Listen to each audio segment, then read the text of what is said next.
Baiklah, pada video kali ini saya akan membahas laporan praktikum botani umum bunga atau FLOS. Saya Petronella Agudensia Logo dengan NIM 2403013 dengan dosen pengampu Salmiati NPD PhD, Program Studi Teknologi Pasca Panen Institut Teknologi Perkebunan Pelalawan Indonesia 2025. Latar belakang: bunga merupakan organ reproduksi pada tumbuhan berbunga yang memiliki peran penting dalam proses penyerbukan dan pembuahan.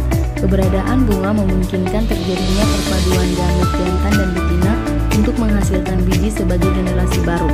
Selain itu, struktur bunga yang bervariasi seperti pelepah, mahkota, benang sari, dan putik memiliki fungsi spesifik yang mendukung keberhasilan reproduksi. Misalnya menarik penyerbuk atau melindungi organ reproduksi saat belum mekar. Bunga juga memiliki nilai ekonomi dan estetika tinggi karena digunakan dalam industri hortikultura, parfum, hingga pengobatan tradisional. Salah satu jenis bunga yang terkenal karena keharumannya adalah melati echina, yang sering dimanfaatkan dalam upacara adat maupun industri kosmetik. Studi terhadap struktur anatomi bunga termasuk kelopak, tangkai, dan daun pelindungnya penting dilakukan untuk memahami lebih dalam mekanisme fisiologis dan adaptasi morfologinya terhadap lingkungan. Tujuan yang pertama, mahasiswa dapat mendeskripsikan struktur dan bagian-bagian bunga. Yang kedua, mahasiswa dapat menjelaskan perkembangan bunga. Yang ketiga, mahasiswa dapat membuat rumus dan diagram bunga. Adapun alat yang digunakan yaitu mikroskop, gelas beker, gelas benda dan gelas tutup, spatula, pipet tetes, silet, dan alat tulis. Ada juga bahan yaitu bunga kembang sepatu, bunga alam anda, bunga kertas, bunga melati Cina, bunga telang, bunga mawar, dan juga tisu. Yang akan saya bahas di video ini yaitu bunga melati Cina. Cara kerja: yang pertama, siapkan alat dan bahan yang diperlukan dalam praktikum. Yang kedua, bersihkan mikroskop dan gelas benda serta gelas penutup sebelum digunakan. Yang ketiga, iris daun melati Cina, tangkai, dan kelopak bunga melati Cina setipis mungkin secara terpisah. Yang keempat, letakkan irisan daun, tangkai, dan kelopak bunga melati Cina di atas gelas benda secara terpisah, lalu teteskan dengan air. Setelah itu tutup masing-masing dengan gelas penutup. Yang kelima, amatilah dengan mikroskop secara teliti. Yang terakhir, foto hasil pengamatan dari mikroskop.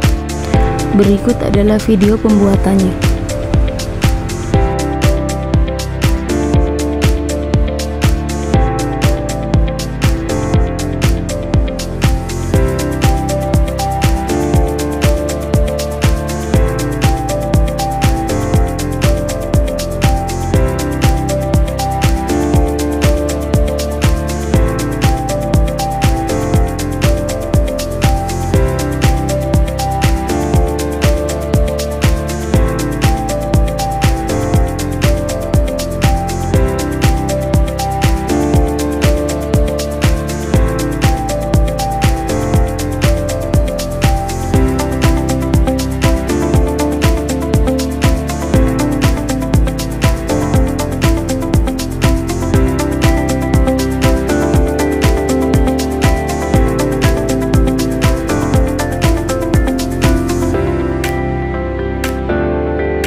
Kesimpulan: berdasarkan hasil pengamatan dan analisis mikroskopis terhadap bagian-bagian bunga melati Cina, dapat disimpulkan bahwa bunga ini memiliki struktur morfologi dan anatomi yang khas dan mendukung fungsinya sebagai organ reproduksi.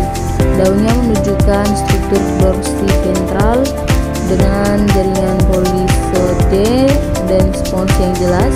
Tangkai bunganya memiliki jaringan pengangkut tersusun kolateral terbuka yang mendukung transportasi zat, sedangkan kelopaknya tersusun atas epidermis dan parenkim yang berperan melindungi bagian dalam bunga. Secara umum, struktur-struktur ini menunjukkan adaptasi yang baik terhadap fungsinya, mulai dari perlindungan hingga mendukung proses penyerbukan. Pemahaman terhadap struktur dan perkembangan bunga serta pembuatan rumus dan diagram serta bunga menjadi penting dalam kajian morfologi dan anatomi tumbuhan untuk mendukung identifikasi dan klasifikasi spesies.